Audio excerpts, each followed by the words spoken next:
Halo Syabab, selamat datang di channel ini. Kesempatan ini kita akan membahas topik yang cukup menarik, yaitu tentang hubungan antara sains dan agama. Topik ini seringkali jadi bahan perdebatan, apalagi ketika keduanya dipaksakan untuk selalu selaras, padahal tidak harus selalu begitu kan? Pembahasan ini akan kita lihat dari sudut pandang yang berimbang, tetap berdasarkan referensi yang sudah ada. Namun memang akan banyak bersentuhan dengan ranah teologis. Saya hanya menyampaikan sebatas pemahaman dan ilmu yang saya miliki. Saya harap kalian semua nonton sampai habis ya videonya. Kalau ada yang tidak sependapat, silakan saja, itu hal yang wajar. Bahkan jika ada bantahan sekalipun, saya sangat terbuka.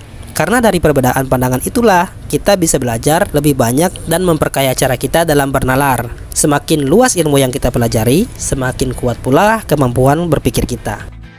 Kita coba bahas mengenai sains dan agama. Banyak yang mencocologikan antara sains dan agama. Salah satunya adalah mengenai penciptaan alam semesta. Contohnya mengenai teori Big Bang. Sebenarnya pencocokan ini tidak sepenuhnya tepat karena keduanya menggunakan metodologi yang berbeda. Sains itu bersifat tentatif. Contohnya penciptaan alam semesta didasarkan pada penelitian yang terus berkembang. Sedangkan agama, khususnya kitab sucinya Al-Quran, merupakan kebenaran mutlak yang diturunkan berdasarkan pewahyuan. Namun bukan berarti keduanya tidak bisa saling berhubungan. Penghubungan ini justru bisa memperkuat keyakinan kita. Karena Al-Quran bukanlah buku sains, melainkan petunjuk hidup bagi umat manusia.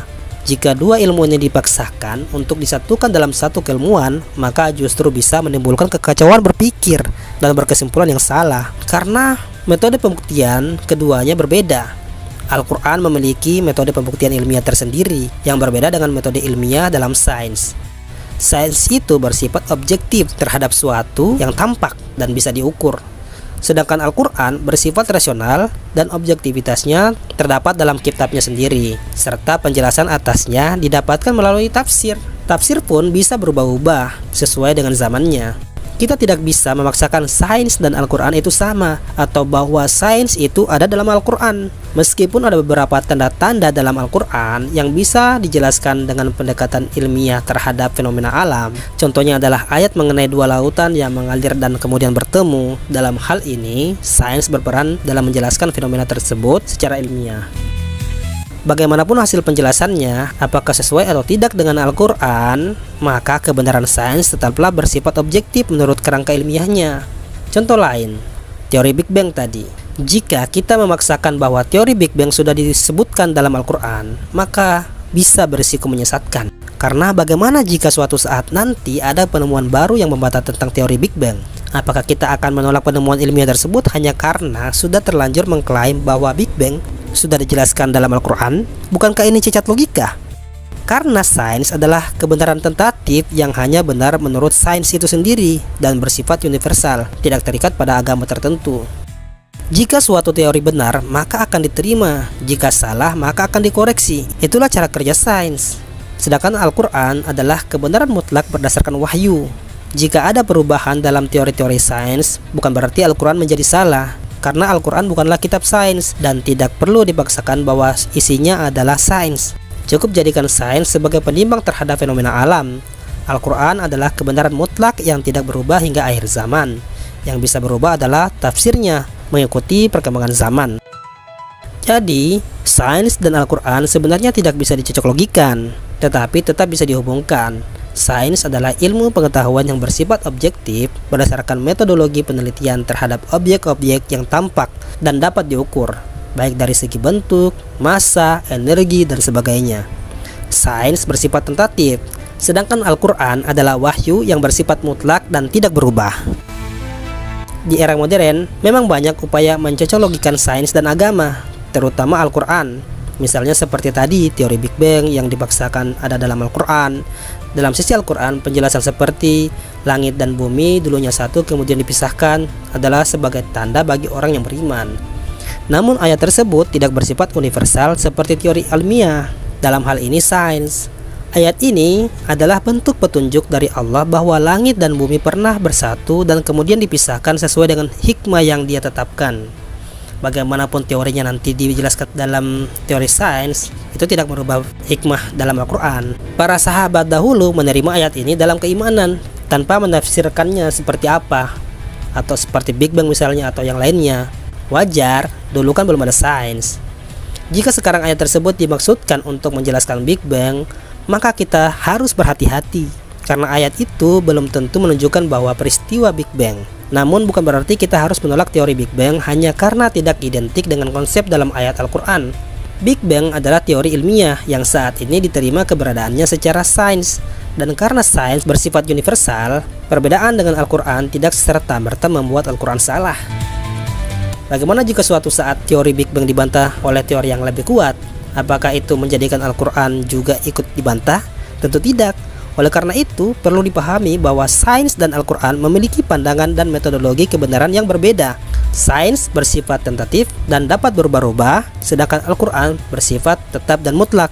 Sains bisa membantu menjelaskan fenomena alam secara objektif dengan metode pengukuran, sedangkan Al-Quran adalah dasar keimanan yang bukan merupakan sains. Sains dapat memperkuat keimanan seseorang atas penciptaan Tuhan, dan Al-Quran menyampaikan tanda-tanda tersebut agar manusia beriman. Namun bukan berarti Al-Quran menjelaskan Big Bang secara langsung. Kedua ilmu ini memiliki metode ilmiah yang berbeda. Al-Quran memiliki metode ilmiah tersendiri untuk pembuktian terhadap aspek teologis, keberadaan Tuhan, hikmah-hikmah ilahi, dan mukjizat. Al-Quran berfungsi sebagai pengingat, pembeda dalam konteks keyakinan teologis, dan sebagai wahyu yang mengandung kabar masa depan pasca kematian. Sedangkan sains bersifat objektif terhadap sesuatu yang dapat dibuktikan saat ini, atau masa depan berdasarkan prediksi perhitungan melalui teori probabilitas. Secara umum, ada dua pendekatan ilmiah. Pertama, pendekatan yang berbasis pada rasionalitas dan pembuktian argumen, atau bisa dibilang sebagai pendekatan filosofis dan teologis. Dan yang kedua, pendekatan yang rasional secara objektif terhadap sesuatu yang bisa dirasakan dan diamati lewat panca indera, yaitu sains, yang juga bagian dari filsafat, yaitu filsafat naturalis. Dua pendekatan ini sebenarnya tidak bisa disatukan dalam satu sistem kepercayaan. Yang bisa dilakukan adalah menghubungkan keduanya secara bijak, bukan mencocoklogikan secara paksa. Contoh lain, jika kita memaksakan bahwa Al-Quran bisa sesuai dengan sains atau sebaliknya, maka seharusnya kisah Adam atau Nabi Adam juga bisa dibuktikan dengan sains, misalnya dengan genetika dalam teori evolusi. Namun apakah hal tersebut mungkin? Tentu tidak, karena hingga kini tidak ada jasad atau bukti arkeologis yang memungkinkan untuk diteliti secara lengkap hingga ke DNA-nya. Sementara manusia purba justru bisa diteliti dan memiliki banyak bukti. Maka kisah Nabi Adam hanya bisa dijelaskan melalui tradisi dan keyakinan historis Abrahamik, bukan lewat sains.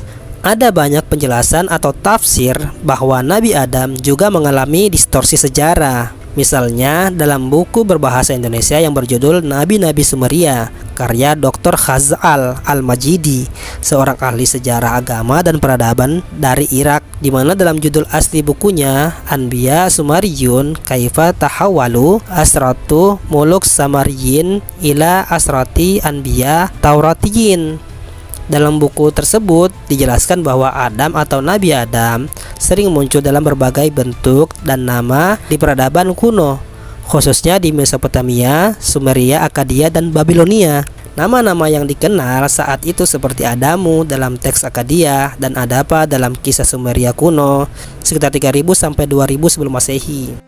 Adapa adalah seorang manusia bijak ciptaan Dewa Ea atau Enki yang kisahnya mirip dengan kisah Nabi Adam. Ia ditawari makanan keabadian namun menolaknya karena tertipu, serupa dengan kisah pohon atau buah larangan dalam tradisi Abrahamik. Dalam perkembangan kisah Akkadia dan Babilonia, Adamu atau Adapa mulai mengalami pendewaan. Dalam mitologi Enuma Elis, manusia diciptakan dari darah dewa pemberontak, yaitu yang bernama Kingu, dan dari tanah yang mirip dengan penciptaan Adam dari tanah. Banyak kisah yang kemudian mengalami perubahan nama dan esensi dari manusia menjadi dewa. Penjelasan-penjelasan seperti ini dijabarkan cukup lengkap dalam buku tersebut.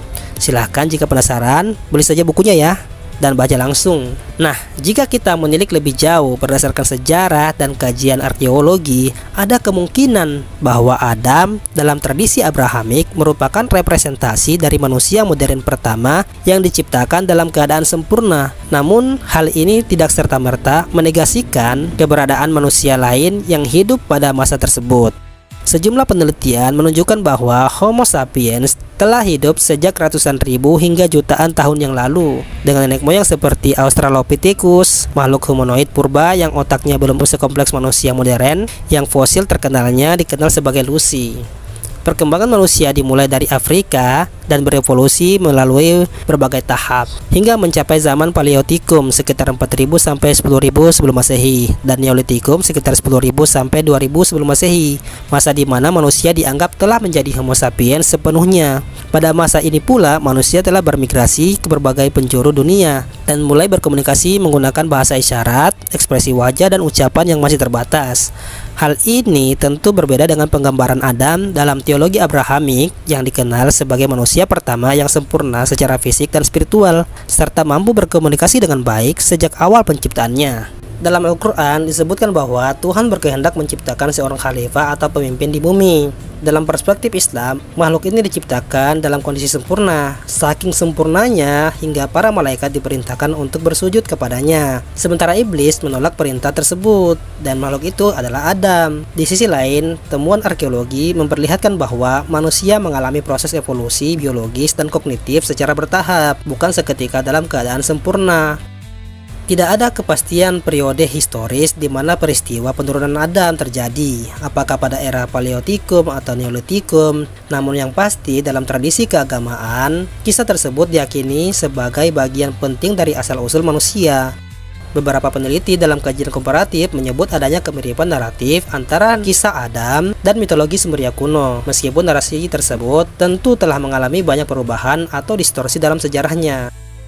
Pembahasan ini mengacu pada sejarah yang didukung oleh data empiris arkeologi Homo sapiens, kajian filologi, mitologi komparatif, dan sejarah kepercayaan serta agama.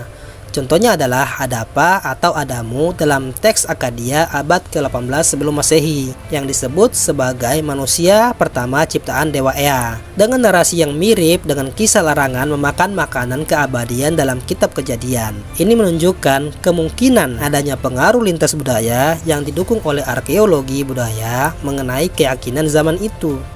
Dengan demikian, kemungkinan eksistensi Adam sebagai makhluk sempurna pada zamannya masih bisa diterima jika ditinjau dari sejarah yang memiliki kemiripan. Namun, karena banyaknya distorsi sejarah, kisah ini tetap tergolong dalam mitologi sejarah dan budaya. Quraisy Shihab pernah ditanya mengenai hal ini, apakah manusia purba adalah manusia pertama ataukah Adam?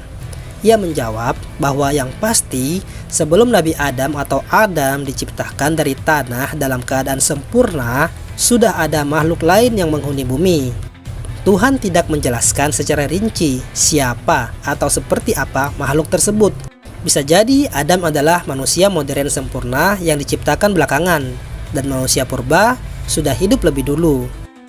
Saya sendiri pun sepakat bahwa manusia purba hidup jauh sebelum Nabi Adam dan mengalami proses evolusi selama ratusan ribu tahun atau bahkan jutaan tahun hingga akhirnya muncul manusia modern sempurna yang mengembangkan peradaban. Sekarang, mari kita lihat posisi Adam dalam 3 keyakinan agama besar. Menurut keyakinan Yahudi dan Kristen, Adam adalah manusia biasa dan manusia pertama. Sedangkan dalam Islam, Adam adalah seorang manusia pertama dalam keadaan sempurna wujudnya dan juga merupakan seorang nabi pertama. Nabi dan Rasul adalah manusia luar biasa yang memiliki keistimewaan tersendiri di hadapan Tuhan. Sebagai manusia istimewa, mereka dianugerahi mukjizat yang tidak diakui atau tidak dapat dibuktikan oleh sains. Maka bisa saja jasad Nabi Adam tidak ditemukan karena Allah menyembunyikannya melalui cara yang luar biasa. Seperti dia tinggal berkata kun fayakun, atau diangkat ke langit seperti Nabi Idris dan Isa. Yang pasti tidak ada referensi yang jelas baik dari filologi maupun keilmuan lain mengenai kematian dan penguburan Nabi Adam, meskipun ada tafsir bahwa Adam dikubur di dunia. Allah mampu mengembalikan Adam ke sisinya sebagaimana dia menciptakannya, serta mengangkat nabi-nabi lain ke sisinya. Untuk apa? Bisa jadi untuk menjaga jasad mereka dari penyimpangan umat yang kerap menjadikan manusia sebagai dewa, sebagaimana yang sering terjadi dalam sejarah kepercayaan kuno. Seperti yang dikatakan oleh channel Malas Ngedit, tafsir bisa berubah, yang tidak bisa berubah itu Qur'annya. Tafsir bahwa para nabi kembali ke langit bisa diterima sebagai bentuk penghormatan atas keistimewaan mereka meski bersifat spekulatif. Karena Adam dianggap sebagai nabi, maka muncul pertanyaan, apakah nabi benar-benar ada?